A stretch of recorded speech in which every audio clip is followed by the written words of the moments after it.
Welcome to the Fantasy Champions Fantasy Football Podcast. Here's your host, Morgan Colby and Rick Lemon.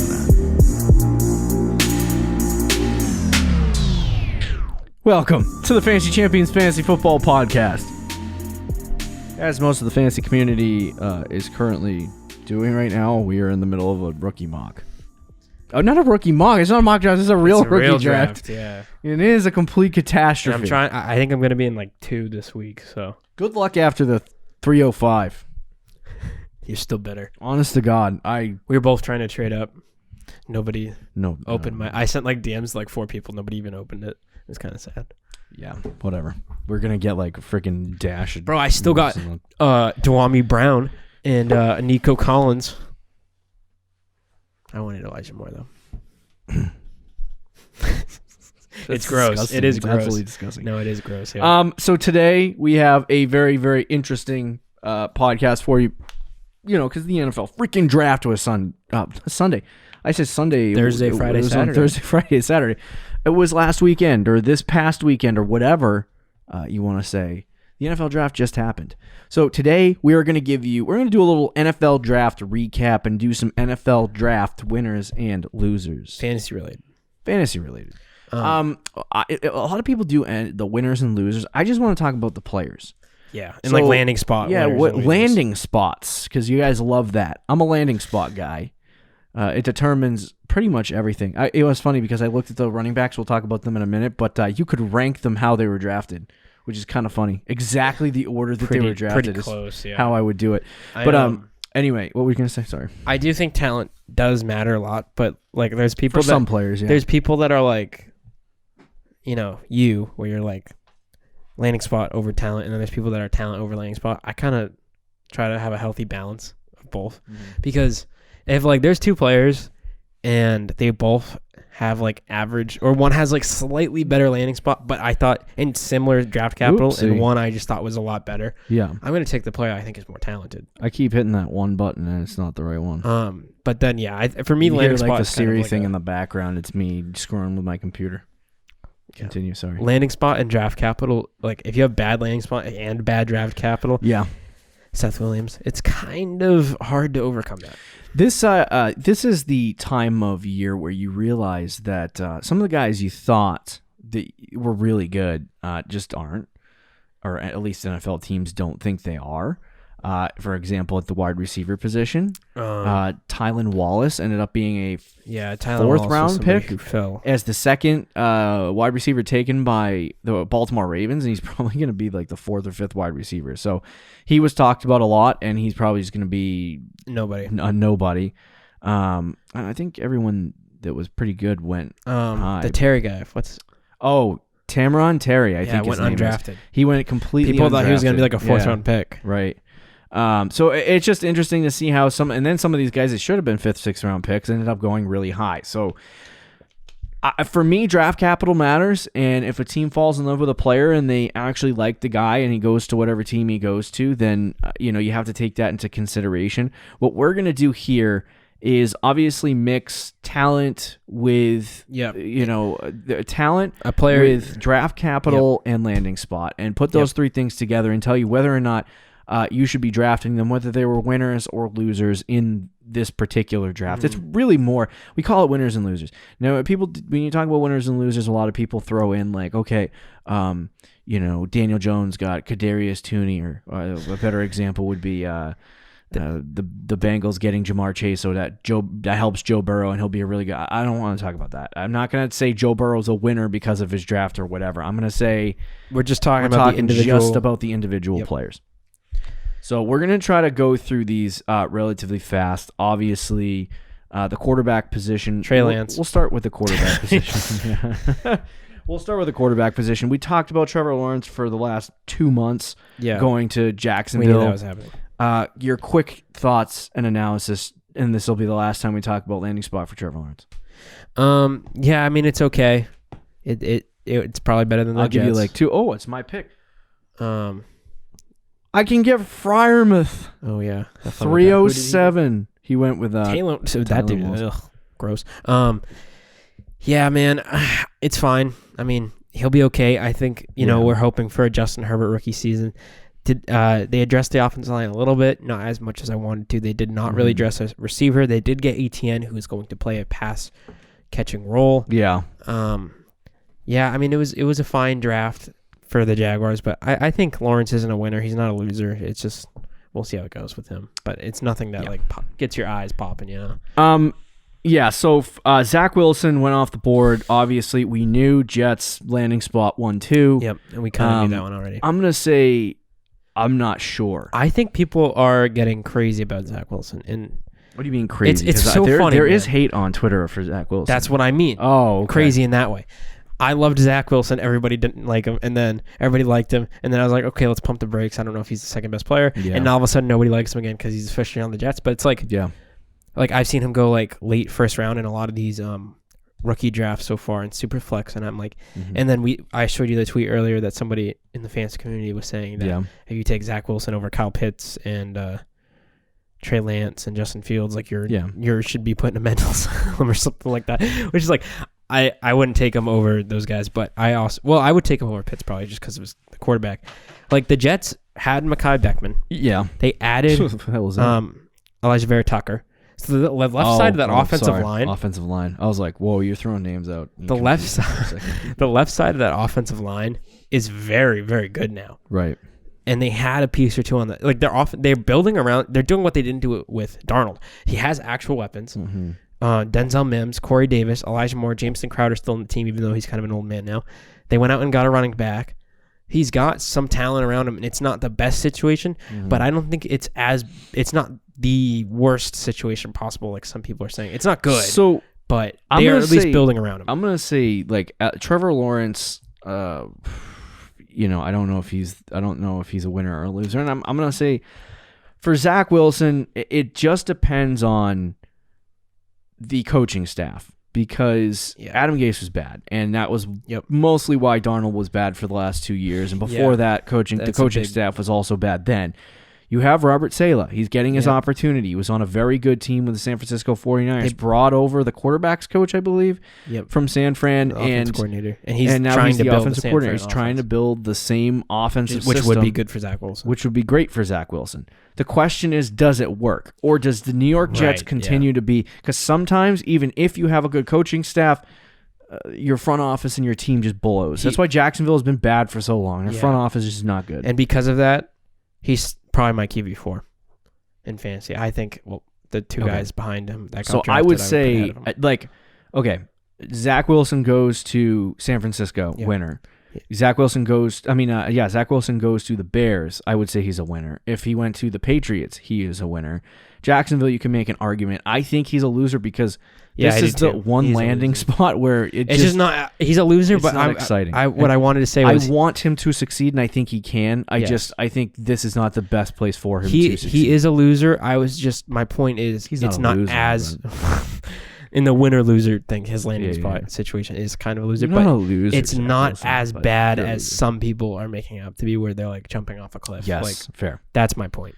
So at the 1-3 back-to-back, this is when the draft actually started. And for weeks, I told you this. I told you this on the last podcast. And I said Mac Jones was going to go, so I bought in. But I said Trey Lance. You said Trey Lance, so you got that right. But a lot of people were going in, and they were saying there were people saying, Trey Lance and Justin Fields and Mac Jones, they're trying to decide. And I'm like, no, they went up and they got who they wanted to get. And their coach and their GM said that much in their post-draft press conferences, or whatever you want to call it, after night one, where they said, no, we knew we were going to take Trey Lance as soon as we made that trade. Yeah. Everything else was just a smokescreen. I think that's stupid, by the way. All this crap that San Francisco put everyone through, the stupid reports, the stupid media, like all of this buzz, just to get the attention on their stupid organization, that makes me sick. Like, you people are disgusting. Bro, it's all about the draft game. You would do it too. Anyway. No, but what did they gain from saying Mac Jones number 3? Like, what do you know what I mean? Like, what is that? Stir up the pot, Anyway. But it's frustrating. Everyone bought in, so that's... Yeah. There was a quote when they played San Francisco this season that Kyle Shanahan was like, oh, we really like Josh Allen. We're like, we want to find ourselves a Josh Allen. That should have been telling enough that they were going to go Trey Lance. The moment I saw that quote was when I was like, okay, they're taking Trey Lance. Yeah, and it's a perfect fit for Trey Lance. He's the biggest winner at the quarterback position. He's got the smarts. He's going to sit behind Jimmy, probably develop, which is everything that we were saying with Trey Lance. He might not be. This is best case scenario for Trey Lance. It's best case scenario, 100%. Yeah. He's got all the talent in the world if they use him like Josh Allen. Like if he went to Denver or Chicago, great coaching staff. I would have been like, ugh. Yep, probably. Especially, we'll get to it. Yeah. But, so for me, because these are winners and losers in fantasy. So fantasy wise, for Zack Wilson, I mean, with him on the Jets, I moved him down to I think 3 or 4. It was 4 after he got taken by the New York Jets. And knowing that Trey Lance was going to San Francisco and Justin Fields' landing spot as well. It just kind of moved around like that. But Trey Lance, he may not be able to produce year one unless Jimmy G pops his ACL again or something stupid. Mm-hmm. But if he does not play in year one, Trey Lance is going to be good in the next 2 to 3 years because of the developmental portion of his game. So, or him developing his game over the course of the next year. So I think that makes him a winner. Whereas Zack Wilson might give you year one. Like him and Lawrence are probably the only 2 guys at this point that are going to start year one, maybe Fields. Or at least to start the season, I should say, because Justin Herbert didn't start the season because of Tyrod Taylor. Mm-hmm. But it ended up changing down the road. But anyway, Trey Lance, I think Trevor Lawrence is my 101. Trey Lance and Justin Fields are an argument for my 102 at the quarterback position. Your 104. And Wilson's my 4th quarterback. For me, it's Lawrence 1.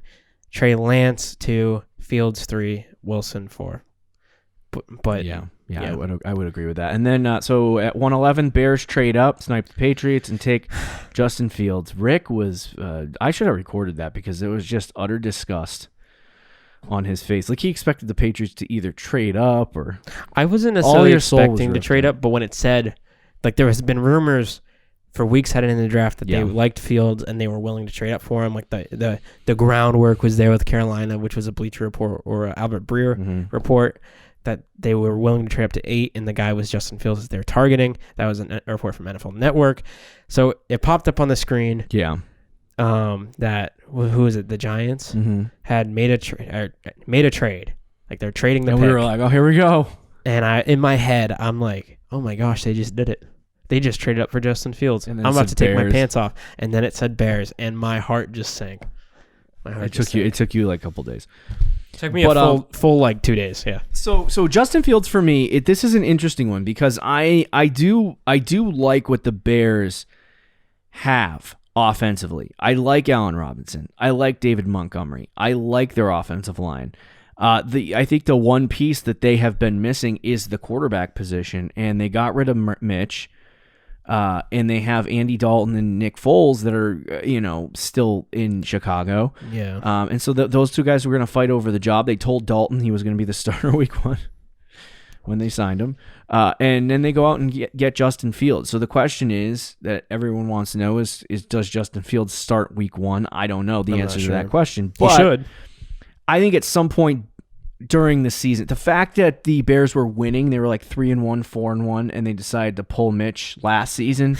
Andy Dalton's going to be he's going to be on like a 1-quarter leash. Yeah, he throws 1 pick, he's out. Definitely. Justin Fields going in. So I think Justin Fields he's not going to start week 1 like Wilson or Lawrence are, but I think that he has the best chance out of all the 5 top quarterbacks to get playing time in year 1. So I think Justin Fields, this landing spot, I don't know if you agree with this or not, but I think really any of these landing spots besides the Jets would have been a winner for him. But I think this Bears situation is pretty good. It's better than Denver. Yep. It's better than some of the other spots he was projected to go to, except for New England.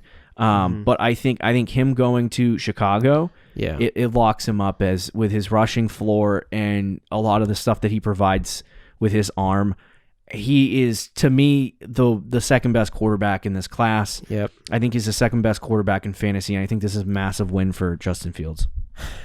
The only bigger win would have been San Francisco. See, I actually kind of disagree with that take. Not that I don't fully disagree with it. I just don't know how good the Bears situation is. I'm not going to say it's definitely not bad. Allen Robinson, David Montgomery. Much worse situation, Zack Wilson. I really don't like Matt Nagy at all. No, I think he's a joke. I think that is an important part. Sorry, Bears fans. I don't think their offensive line is great. I think it's not bad, but I really don't love it, and I think that concerns me as well. Mm-hmm. The defense is obviously good, but it's aging. I mean, it is getting old, and it's not as good as it was 2-3 years ago. Mm-hmm. Like, these are important things with Fields, and I know you love Darnell Mooney, but other than him... Darnell Mooney. Other than him, outside of Allen Robinson, like, do they have like talent? Cole Kmet, I guess, but at the receiver position, it's like one or two guys. Look, and it's definitely not a bad landing spot. Darnell Mooney was a 3rd-round pick. They added another wide receiver too. Hold on, but like it was like 5th round. No, I'm not talking about draft. I'm talking about. They signed one. Yeah, let me just look it up. What you're talking. I don't think it's like a great receiving room outside of Allen Robinson. Obviously, fantastic. One of the top. It kind of reminds me of Houston and Deshaun Watson. Darnell Mooney, Marquise Goodwin, Anthony Miller. See, I'm not too excited, but what it kind of reminds me of Deshaun Watson earlier in his career, where he had Hopkins. Yeah, and the team wasn't great, but they were a playoff team, but they weren't like quite Super Bowl. And he had his star guy, but their offensive line wasn't great. Yeah, like, that sort of thing. Like, I could see it being, and similar fantasy wise too. Like, I think he has Deshaun Watson like potential. And again, it could have been a worse situation. I actually don't think Denver, like, really thinking about it, would have been that bad. They have a lot of talent on that team, especially at the receiver position. Yeah, but their offensive line isn't good. Yeah, but it's sort of like Chicago. And then you can make the argument about coaching staffs and stuff too. So, I think, to be honest with you, I think Chicago has a better offense than Denver. See, I don't know. Yeah. I think Denver just needs a quarterback, to be honest. Like Cortland Sutton, Jerry Jeudy, KJ Hamler, Seth Williams. I think Matt Nagy tries too hard. Javonte Williams, but we'll see. Gordon. I think this is a win for Justin Fields. Okay, can I say neutral? I don't really think it's a win or a loss. Okay. That's fair. And then Mac Jones. I mean, this any landing spot besides San Francisco would have been not great, but Mac Jones goes to New England. It's the second best spot. 115. It really is the second best spot for him. I think it's a winner for Mac Jones. Winner for fantasy. Winner, chicken dinner. I would say in rookie drafts, it's okay to draft him in like the 2nd round in a super flex league. But he's just not. He's not going to produce. He was never going to be fantasy. He's not going to at his ceiling. At his ceiling, production-wise, he's going to be like a Kirk in fantasy.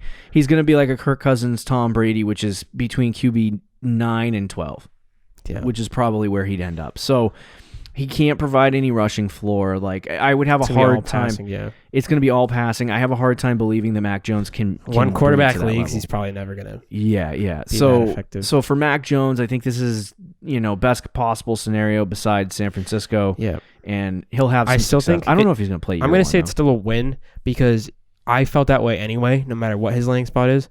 But other than San Francisco, I do think it was the second best landing spot for him. Yeah. He's going to play in the same system as Brady, and they're probably going to revolve the offense in a similar way, play to his strengths. I do like the situation, and like if he went anywhere else, I would have been like he's not even worth. If it wasn't San Fran or New England, I would have been like he's not worth like a top 12, top 15 pick in super flex leagues. But now like I've seen him, people taking him like, I don't know if you've been on Twitter recently, but people are taking him at like the 112 and they're like, that's a steal.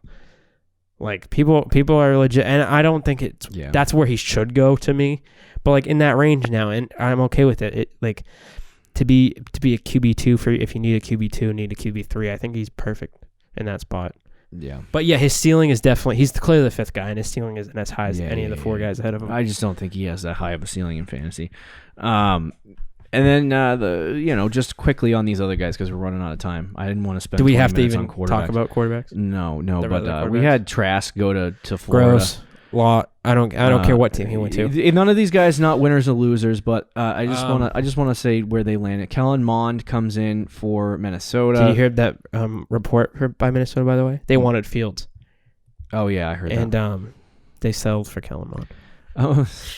Davis Mills. He actually could start. This is the first acknowledgement by the Houston Texans organization that there might be something wrong with Deshaun Watson. Yeah, that was their first pick of the draft. Yeah, and then Ian Book by the New Orleans Saints. He'll just compete. Yeah, he's just going to compete. And probably back up. Yeah, going to be third string. Back up. So anyway, let's move to the running back position and talk about this quickly because there's only 6 guys that we really need to discuss. Najee Harris, round 1, pick 24. Mm-hmm. I was surprised that 2 running backs went in the first round, considering that. Me too. I think none went in the first round. Clyde went 32. Clyde went 32. So Najee went pick 24. ETN went pick 25. Najee, big win. I literally was, you left my house and I was putting the food away and I had the draft on in the background and I heard, and the Pittsburgh Steelers select Najee Harris and I was like, yes! And my wife was like, stop it. Yeah. So I love this pick. Everyone was like, "Oh, he's gonna be Clyde last year, where Clyde came in," and I'm like, "Shut the hell up, guys." The Pittsburgh Steelers, they don't have a great offensive line, but I think they're used to giving running backs the ball 300 times. So, yep. I love this landing spot for Najee Harris. I think it's a massive win for him. Yeah, I do too. I actually am probably not as high as as high as the landing spot as you are. I do like it still. It's just that offensive line scares the crap out of me. Yeah. Like, that is a legitimate concern. And, like, if that offensive line's not good, he's not going to be as good as... Like, it's just not...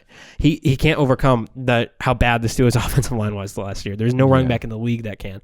So, if they don't address that, that's going to be scary. But if they can, Mike Tomlin loves workhorse running backs. And he loves players exactly like Najee Harris, the tough running backs. He's going to use them like Le'Veon Bell. And if that's the case, I mean, he's going to be a stud. But they do have to clean up that offensive line. If you have him, I would be concerned about that. There is a really good chance that he finishes as a top 12 running back this year. Yeah, he's still my RB1 for rookies. Yeah. Travis Etienne, though, walks into Jacksonville, joins his fellow teammate, Trevor Lawrence, on the Jacksonville Jaguars. Right after that pick, I just don't get it. I don't get it. Like, honestly, it was James Robinson undrafted. Yep. Yeah, so that it makes... I understand it, but what they said... So at first I was like, okay, if they just didn't like new coaching staff, they didn't like James Robinson. Yep. They wanted to move forward with a starter. And what got me was the post-draft. James Robinson, was it Duke Johnson who's the other guy on their team? Carlos Hyde. Carlos Hyde. James Robinson and Carlos Hyde are going to be the 1-2 punch. And then Travis Etienne's going to come in on third down. And I was like, okay, so you just spent a first-round pick because on a running back you're going to use on third down. So here's what people have gathered in like the reports and stuff. Yeah. So Urban Meyer came out and just straight up said that wasn't even who they wanted. Have you seen this? Yeah, he literally said the guy they wanted at there was Kedarius Tooney, and they were heartbroken that they didn't get him. So they didn't get Tooney, they went to Etienne. What I think they're doing, and what other people have said as well, and I think it makes a lot of sense, Urban Meyer just wanted a weapon. He wants like someone he can move around, pass catch, run, and do everything. So he just wanted the best available weapon. And to him, it was Etienne at that spot, which I don't feel good about as an Etienne owner, as a running back.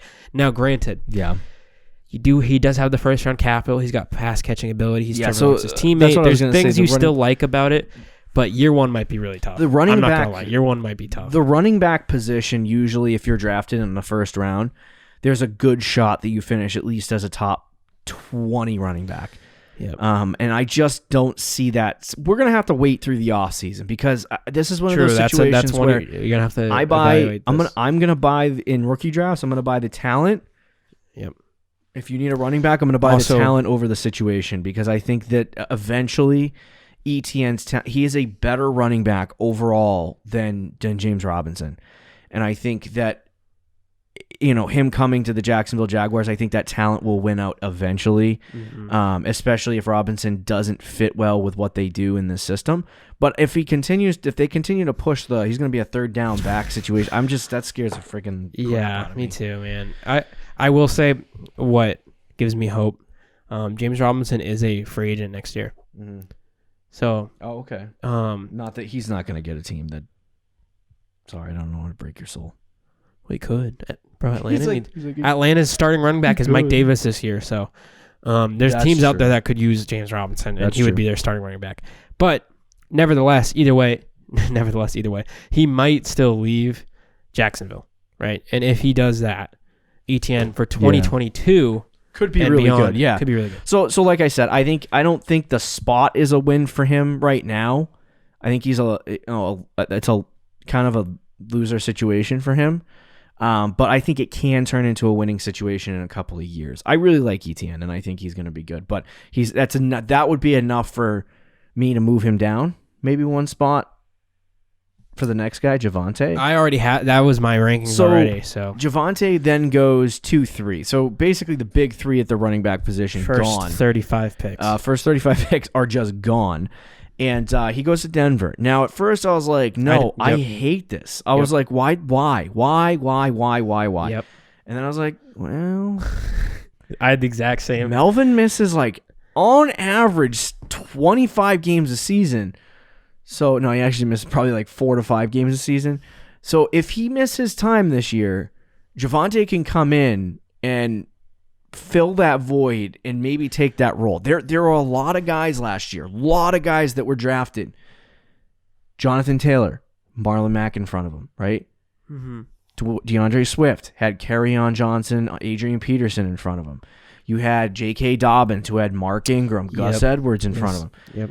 Javonte Williams, and this isn't my same feelings on Travis Etienne, but Javonte Williams, he's in a system where they like to use workhorses, and he's in a system where they also have Melvin Gordon. He's got the draft capital. He's got the draft capital. Round 2, pick 3. I think in the end, this is a winner spot for him. I went from hating this to borderline loving it the more I thought about it. Well, because Melvin Gordon's he has 1 year left on his deal. It's $8 million. If they're going to bring him back, it's not going to be for $8 million. He's 28 years old. This is just an opportunity for him to kind of learn behind Melvin Gordon while also taking his job at the same time. Yeah. It's just like Swift and Peterson, right? Last year. I think it's the exact same situation. They let Phillip Lindsay go. Mm-hmm. There's not, I mean, I know Royce Freeman used to be your boy, but he gets like 2 carries a game. So it's really just Melvin Gordon and Javonte Williams in that backfield. And I think by the end of the season, Javonte Williams will be a workhorse on that team. He's my RB2, man. I love it. Mm-hmm. I love it. I like I said, I think you told me, and my reaction was, you said gross. And I was with you. I was like, yeah. So, but I actually feel, like I said, really good about this selection now. And he might, I really do think Etienne and Javonte are really, really close. Yeah, really close. And I think Najee went from being like, this is tier 1 of Harris, Etienne, Williams, all tier 1, to Harris tier 1.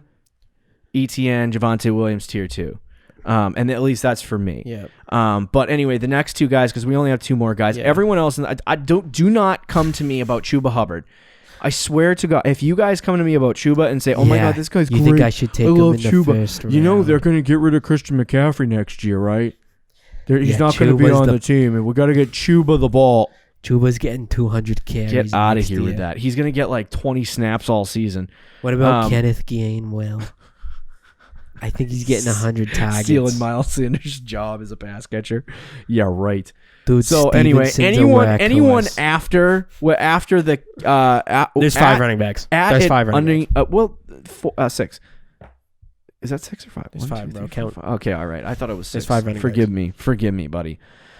So anyway, Trey Sermon to the San Francisco 49ers, round 3, pick 25. Give me your thoughts, winner or loser. I'm going to say kind of a loser, but it's not the biggest loser. It's only loser because of how crowded it is. Not the biggest because it's a good landing spot for running backs in general. It's a running back friendly offense, running back friendly system. But there's 6 running backs on the roster, and they drafted a running back, Elijah Mitchell, as well in the 6th round. Like there's just so many guys there. There's so many bodies. It's just like, I think this is for Trey Sermon. Trey Sermon. I don't know. I say it like that. I'm saying it both ways now, and I don't really sure. Whatever. In the comments, give me what do they call it? The correct. I think it's Trey Sermon. Yeah, Trey Sermon. So anyway, Sermon, for me, I wasn't hugely excited about him. Apparently, fourth running back off the board. Apparently, NFL teams liked him, or at least one. Kyle Shanahan. If there was a place that he could go that I actually think he could have success in, it's San Francisco. And I know Rick disagrees with this particular take, but a lot of people are going to go, there's a lot of guys there.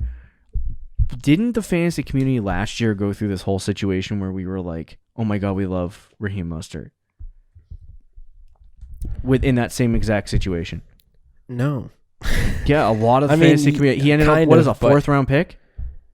Yeah. Raheem Mostert? Yeah. Something and so like people bought into that running back situation. But how'd it play an out? undrafted free agent. He got hurt. Kyle Shanahan. But you look early in the season, Even, he was pacing out. I did the pacing numbers today. He was pacing out to 240 touches on the season if you gave him the opportunities. When Jeff Wilson, when Jarrett McKinnon, when Jermichael Hasty were the running backs, he literally used a different one each week, and he would say, well, we're going to use McKinnon. And then he'd use someone else. And then as well, or I've done that twice already, the show. And then as well. There was also a time in the year where like McKinnon went off and everybody was like, oh, we're picking up McKinnon. He got 20 carries and 130 yards this week. That's fair. And the top 2 running backs are out. But and then he would use a different running back. I do want to reference that if you go through and you look at all those situations, there was one point in the season where you started the season, and I wanted to see what the per game numbers were. Where when Raheem Mostert was healthy and the starter, he was getting 15 over 15 touches a game essentially. When he was hurt, and they had to go to Jeff Wilson, and they had to go to Jerick McKinnon, and they had to go to Jermichael Hasty, and they had to go to all these guys. It was like, okay, Raheem's our guy. When he's out, it's just all guns ablaze, and they just let everyone touch the ball. And then because so many guys at the running back position on that team get hurt, what happens is it looks like on the final statistics for the season that they distribute the ball to every running back, when in reality, everyone just gets hurt and everyone's touching the ball on a given week. Yeah, but even if they're times. not hurt, there's sometimes he'll just use a different running back.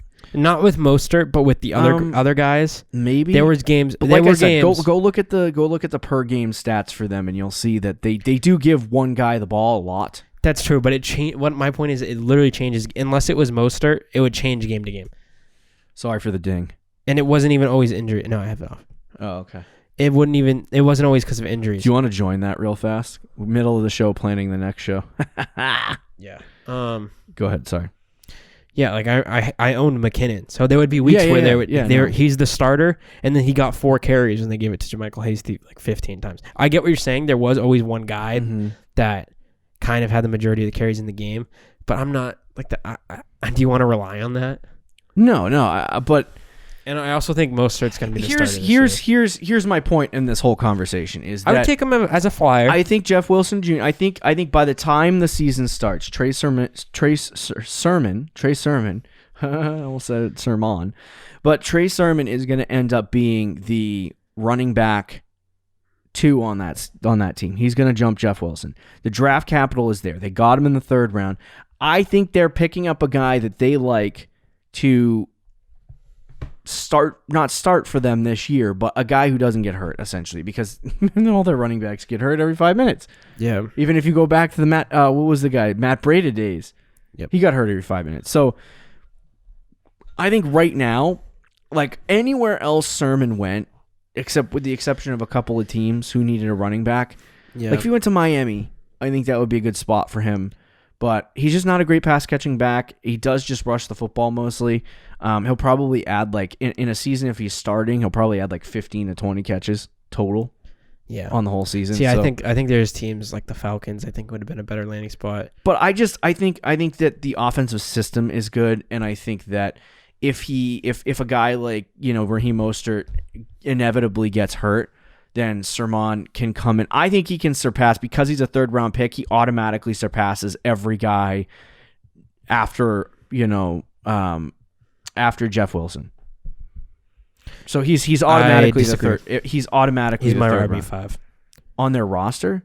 No, in fantasy. No, I was saying he automatically surpasses all the guys on the depth chart. Except Mostert. Yeah, and becomes the 3rd guy. Yeah, they really like Jeff Wilson. I don't know, because it's Kyle Shanahan and he loves his running backs. So, but that's my point, is that if there comes a time where it's possible. Where I think he because he's a 3rd-round pick, he passes up on Jeff Wilson, and then there's a good chance that what's-his-name gets hurt, and then he gets opportunities this year. And it could be one of those situations where it was like the year when Kareem Hunt came out after the Browns drafted him, or not the Chiefs drafted him, and they had somebody else, and they were going to start him, and he had got hurt in the preseason, and all of a sudden they gave the carries over to. It's a different situation, but I think there's a chance that Sermon can do something like that and take over the starting role at some point during the season.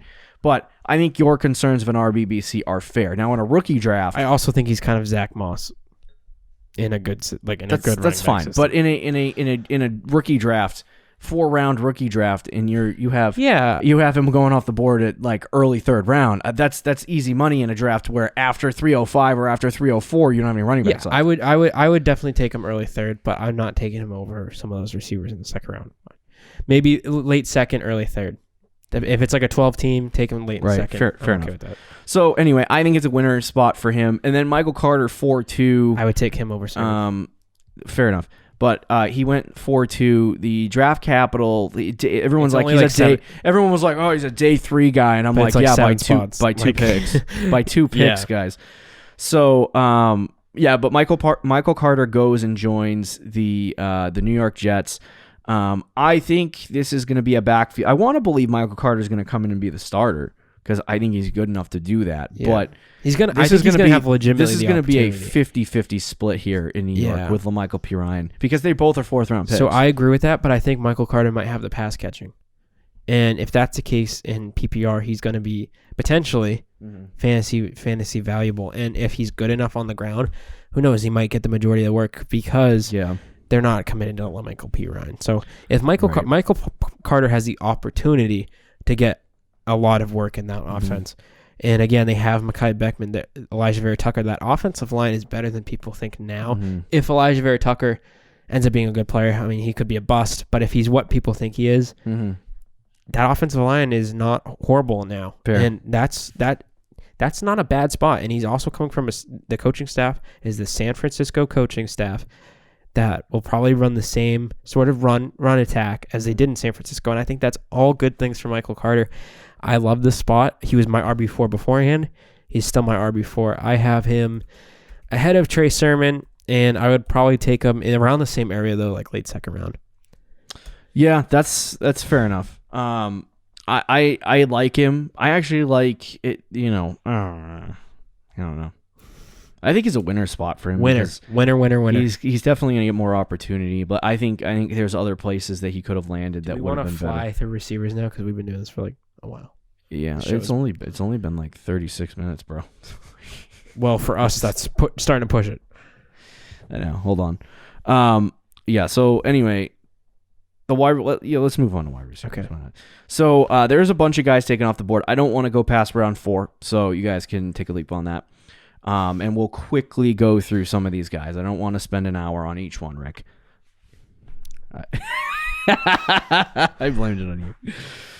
Anyway, Chase went off the board. Let's just go winners, losers, though. Winner. He went. Yeah, this is a winner spot for him. I think if you go top 4, top 5, you're a winner. Joe Burrow connection. What.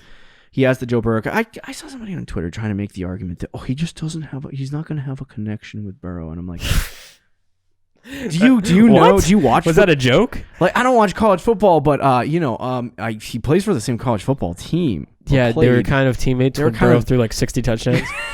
So anyway, and Jamar Chase was like his go-to guy. Chase is gonna take those AJ Green reps and actually do something with them. This is AJ Green and Andy Dalton, but with a better quarterback. Yeah, essentially. So I love this landing spot for Jamar Chase. I think it's probably his best landing spot. Do I think the Bengals needed to take an offensive lineman? Yes. But So yeah, I think he remains the 101. I think if he went to Cincinnati or Miami, he would remain the 101. Agreed, but I think this was his best landing spot. I have now in 1 quarterback leagues, he is my 101 as well. Okay. Then right after that, pick 6, Jalen Waddle goes off the board, and he went to the Miami Dolphins.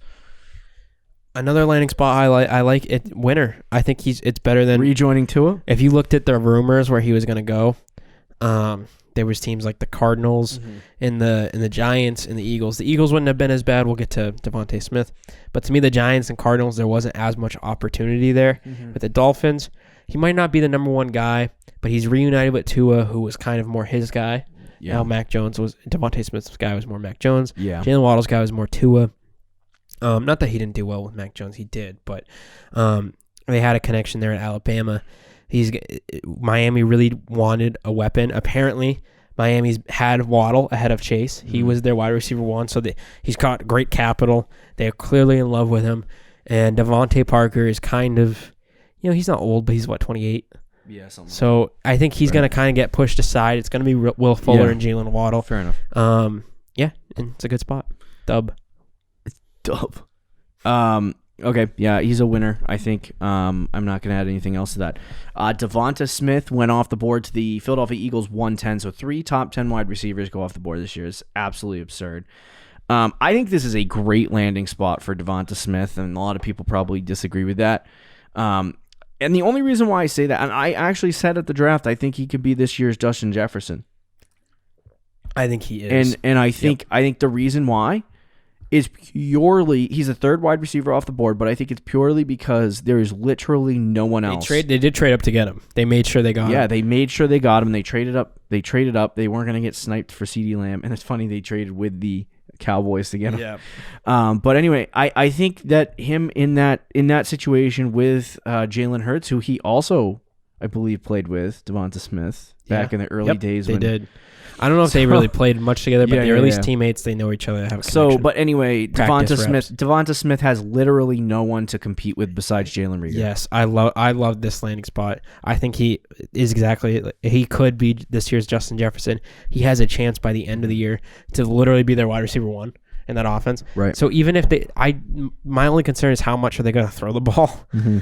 I don't know if they're going to be a very pass-heavy team. Yeah. But even if they're like average and he's the wide receiver 1 by the end of the year, he's going to have fantasy relevancy. Yeah, definitely. Whereas I think Waddle, because of the amount of weapons in Miami, I think Smith not will weapons, get more targets. but Smith will get more targets. Even Jamar Chase, there's a lot of receivers there. So the only difference, I think the Bengals do throw the ball a lot.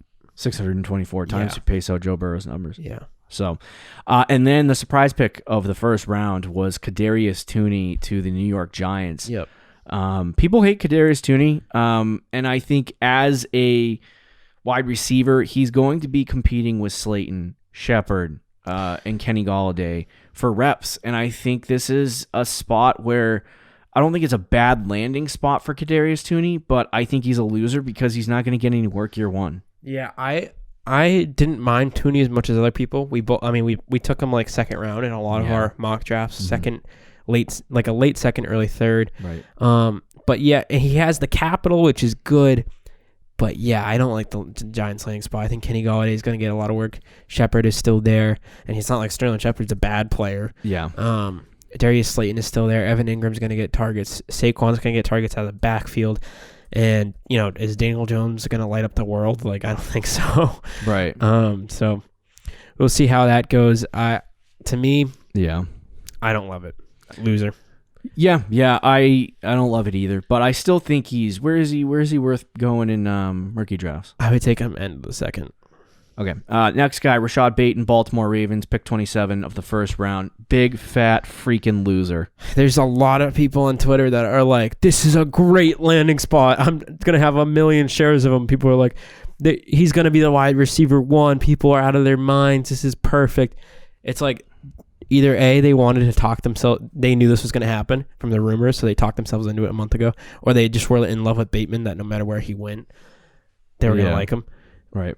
Look, I don't think it's as bad as, some people think it is, but it's obviously not good. Yes, he has a chance to be the wide receiver 1 in that offense, but dude, they throw the ball the least in the NFL. I said this. A lot of people are like, talent overtakes, and you told me this might happen before the draft, but talent overtakes landing spot. So I like Rashad Bateman over a lot of these guys. And I was like, you're fighting it. So here's what I'll say. 2 things can be true at the same time. Rashad Bateman can be talented, and the Ravens don't throw the football a lot. They both can be true at the same time. I am going to say this is a bad landing spot for Bateman, not because I don't think he'll be good or because I don't think he's talented. Yes. It's purely because they're going to throw the ball 400 times. And I just want you to go look up the last 2 years. The last 2 years of the Baltimore Ravens, and their leading pass catcher, Mark Andrews, And look at Brown. their main receiver, Hollywood Brown. I don't think he went past 90 targets on the season. So if you're telling me that Bateman can walk into this situation and be a wide receiver 1, not off the bat, but in the next couple years with Lamar Jackson as a starting quarterback when they're only throwing it 400 to 450 times, I have a hard time believing that can be the case. The only way I can see him being a wide receiver 1 is if they just are like, we got to throw the ball more. And they do that. Yeah, and I don't think they're going to do that at least this year. Yeah. So I mean, for me, it's like Bateman. I don't like this. I would still take him landing spot at all. Yeah. Where would you take him in rookie drafts? Mid to late second round. Yeah, I was gonna say mid. I had the 203 today, and it was, I ended up taking Mac Jones, but I think he's in the same tier as like Terrence Marshall, Elijah Moore. Yeah, right. Like he's in that area. Speaking of which, Elijah Moore, pick 2. He went to the New York Jets. This is one of those weird. It's the same thing as Zack Wilson. Depends on the coaching staff, but depends on the system, depends on the success around that. But Elijah Moore does walk into this situation as, at minimum, the wide receiver 3. Yes. So I think that this is a winner situation because of the opportunity being there. Rick loves Elijah Moore. I'm more nervous about his ability to. The other concern is that he's a slot receiver for the most part. He did play a lot of the outside though. But Denzel Mims is going to do that. Yeah, he'll play the slot for the Jets. Yeah, I love the player, and I actually don't love the situation as much. Yeah, right. But it's okay. And like you said, at worst, he's a wide receiver 3. He does also have the draft capital. It's okay. I don't know if he's necessarily a winner or a loser with that, but I do like the player, and it's at least not a negative. Right. Like, I don't know if it's a huge positive, but it's not a negative. So I'm gonna say it. I guess I'll say it's a win. It's a win. Okay, yeah. Like I said, not a big win. It might be a bad situation. Rondelle Moore going to the Arizona Cardinals, 2nd round, pick 17. Now, this is another draft capital and talent are 2 things that are there. The one thing that is not is opportunity, and so I'm gonna say this spot is not the best landing spot. Yeah, year 1, it's definitely a loss, but I think long term, it's very good. Like I actually do like it long term. With Fitzgerald and AJ Green, I don't even know. Did Fitzgerald announce his retirement? I don't remember. I don't remember either. So let's assume pretty sure he did. Let's assume he didn't. He's going to at least next year, right? So next year there's a good chance they don't have AJ Green. They don't have. And Larry I believe Fitzgerald. Christian Kirk is going to be a free agent. Christian Kirk becomes a free agent. DeAndre Hopkins is like 28, 29 years old. So this is long term. I actually redraft. Do like this. He's a redraft. Yeah. He's a loser in redraft for 2021. Still like him in Dynasty, though. In Dynasty, I think this is a good landing spot for him. Dwayne Eskridge. This is a losing situation for Seattle, being very bad at drafting. For Eskridge, it's good for him. It's the best landing spot. You get the draft capital, and it's the best landing spot that you could probably get.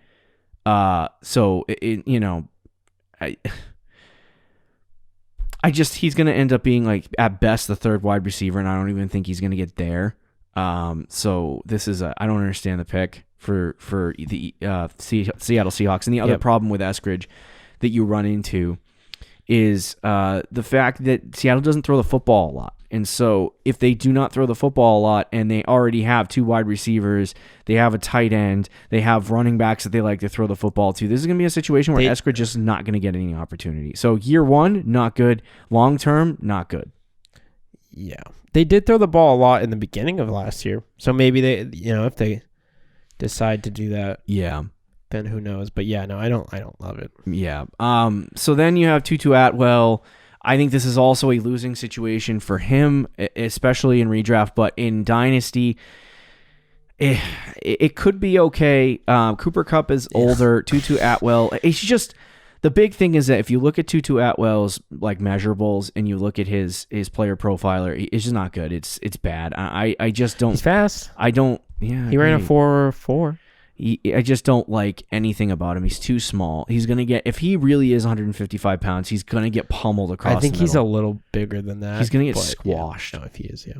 Yeah, I agree. I think the only Dynasty, I would take a 4th round flyer on him just because, if the situation changes. But as of right now, he's probably like their wide receiver 4. I'm not crazy about it. Yeah, he's at 155. He's 155, dude. He's going to get absolutely freaking killed. He's got the capital, but everything else. Yeah. He was their first pick. right? So it was kind of like Cam Akers last year, where people were like, "Oh, that's kind of weird." But we'll see what happens. I did, especially this year. I don't love it though. I really don't. I don't love it. I'm gonna say loss. Yeah, I'm gonna say loss too. Terrence Marshall, great landing spot winner. He went to the Carolina Panthers, pick 27 in the second round. They do still have Robbie Anderson and DJ Moore there, but I think this is one of those situations where I kind of compare him a little bit to Chase Claypool of last year. When Claypool came in, he was the third wide receiver automatically and then had some really great weeks. I think he can do that if Sam Darnold actually plays well this year. The thing with Terrence Marshall. The key point. But I think he's going to be the third wide receiver on the team, and there's a chance he could jump Robbie Anderson possibly. I don't know if he jumps Robbie Anderson this year, but Robbie Anderson is on a 1-year deal. There's a chance they let him walk. So, because again, Robbie Anderson was Sam Darnold's teammates with the Jets, so I think they might have a connection there. But year one, he's like the wide receiver 3 that has week to week upside, and then dynasty potentially wide receiver 2 for that team. I do like the pick. It's a win. Okay, and then moving into the third round, these guys get less and less important as they go. So Josh Palmer hate goes the player, to, but it's not an awful player, spot. Not a bad landing spot. I'm gonna say winner because it's a good landing spot, but at best he's third wide receiver, probably not going to get a lot of opportunity. Diami Brown. Who else do they have as receivers there? But it's just Curtis. He's gonna probably be the wide receiver 3. It's Curtis Samuel and Terry McLaurin. No, this is a guy that you liked. I love him. Yeah, I like them. I think there's definitely better landing spots for him, but it's not the Ravens. Yeah, I think he at least can be the wide receiver 3 there. Has some solid metrics. I like. He's 6'1", 185, solid size. He's young as well. I think he's going to be the wide receiver 3 there, and maybe one day overtakes Curtis Samuel as wide receiver 2, has that upside, and we'll see what they do at quarterback. It's a win for me, but it's not anything exciting. Right. Amari Rodgers, that's a massive win. Going to a team with a third round price tag with no wide receivers, he's going to automatically jump into that second wide receiver role. And I think that he could have success year one, especially if Rodgers sticks there. I took him in the third round of a rookie draft today. And I think he's going to be really good. I think there could be good things there. And now I looked at some of his because everyone you go to player profile. This is what kind of caused me to not, because I picked one spot ahead of you. His measurables are just horrible. Yeah, I picked one spot ahead of you, and I was thinking about taking Amari Rodgers, but there's two things that really concerned me about him. One, his measurables are horrible. His advanced analytics aren't great either. And then Aaron Rodgers leaving. His player comp is Len Bowden. I do think there's a real chance Aaron Rodgers is not there next year, and it's Jordan Love. Yeah, and that is all smoke screen, to be honest with you. But for what? Aaron Rodgers leaving. He's not going anywhere. Oh, see, I think he does. There's been rumors that for years he doesn't like Green Bay. The Packers they're gonna call his bluff, and he's either gonna retire or he's going to stay there. Well, then, either way, they have Jordan Love. It's not like they're left in the lurch. That's fine, but I think there's a chance he retires and just does Jeopardy. Like, I really would not be surprised if that happens. Yeah, I think he's going to play for the Packers. This is like the same situation where Russ was complaining about Seattle. I think it's worse. Anyway, so if Rodgers plays, I think Amari Rodgers it's a good win for him. Yeah, it's a good win. Nico Collins. I didn't like the player, but another win landing spot. Yeah. For Nico Collins, because he goes to the Houston Texans, and I guess you could say he's not really a win landing spot because you don't know what's going to happen at the quarterback position, and the offense still kind of blows. But there's nobody else there. He's the wide besides receiver Brandon Cooks. He's the wide receiver too. So if Deshaun Watson comes in and plays, and Nico Collins is 6'4", they also traded up to get. I mean, I think the Packers traded up to get Amari Rodgers too. So both these guys.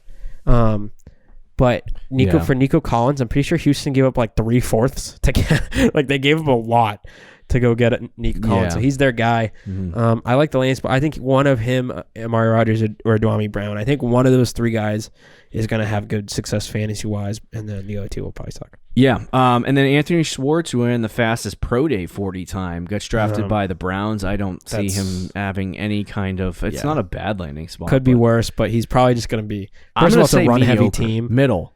Not a winner, not a loser. And he's probably like the wide receiver 4. Status quo. I'm going to say loser. Okay. But Dez Fitzpatrick, you said that the Tennessee Titans signed who? Josh Reynolds, who was the wide receiver 3 for the So, Dez Fitzpatrick, 4th-round pick. This is where you start getting a little bit hairy for the wide receivers. These guys aren't going to have a lot of success, but I think this is a good landing spot for him. I just don't. It really depends. He could win a job and actually get like the 3rd wide receiver spot and maybe get some reps, or he could literally play on the punt team and not play at all. Yep. So it could go either way. Amon-Ra St. Brown, this is one of the most interesting. This is a win, but it's one of the most interesting landing spots for wide receivers at this point because it's not really good offense, but opportunity is there, and the capital is a big question mark because he's in the middle of the draft. He went to day 3. And it's like, is it one of those situations where you look at Amon-Ra St. Brown, you could go either way. You could say, okay, Amon-Ra St. Brown was a 4th-round pick and he's just not going to be good. Or he's going to come and be like the 3rd wide receiver and everyone else is going to take his job. Or he could walk into Detroit and automatically be their slot receiver.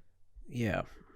So I think that's the problem is I don't know how good that Well, I think it's going to be good. It's going to be very run heavy. Either way, do you think he starts like week 1, or do you think that he ends up? I don't think he starts week 1 because he's a 4th-round pick. But we could see by the end of the year he's their starting slot guy. His opportunity there is great. Yeah. The capital isn't great, but again, the opportunity is very good. So, it's a win. It's definitely a win for him. Okay. Jalen Darden, loss. Yeah, loss. Yeah, he's not going to get any opportunity. I would be surprised if he made the roster. Taylor Wallace. Especially when they have Tyler he'll make Johnson, the roster, but he'll be like wide receiver 7. They hold wide. On Madden, I don't hold 7 wide receivers. Yeah, I don't know. Thailand Walls, big fat L. This stinks. This guy basically fades into the distance. Which I would have liked him. I liked him over Amari Rodgers. I liked him over Amon-Ra St. Brown. I liked him more than Nico Collins even. But yeah, man. That landing spot is horrible. And the final guy that we'll talk about is Jacob Harris. I don't know nothing about this kid. That's a loss. It's a big L. He's literally going to be the wide receiver 6 again, or play tight end, or not make the roster. Basically, Tylan Wallace and Jacob Harris you could consider as 5th-round picks. Yeah, so, I would take Tylan Wallace over Jacob Harris just because talent. But as far as the wide receiver position is concerned, a lot of interesting pickups. Tutu Atwell and Dwayne Eskridge are going to be probably discussed a lot in rookie drafts because they're guys that could in some drafts go in the 4th round and then in other drafts go like in the 2nd or 3rd round because of their draft capital. So it just really depends. Quickly, tight end position. Kyle Pitts went number 1 to the Atlanta Falcons. I'm going to take a hot take and say this is a loss for him because you can't throw the ball a million times to everywhere. Calvin, that's a dub for Kyle 150 targets are going to go to Julio Jones. 125 to 140 are going to go to what's his name, Calvin Ridley, and then if they throw 500 passes and you throw 70 to the running back position, like I think Kyle Pitts could see 80 targets maybe. But for long-term focus, when Julio Jones leaves, Kyle Pitts could be. Kyle Pitts, Dynasty, that's a winner. But for redrafts, I don't like tight ends, so I'm going to say loser for this season because there's not a lot of target share there.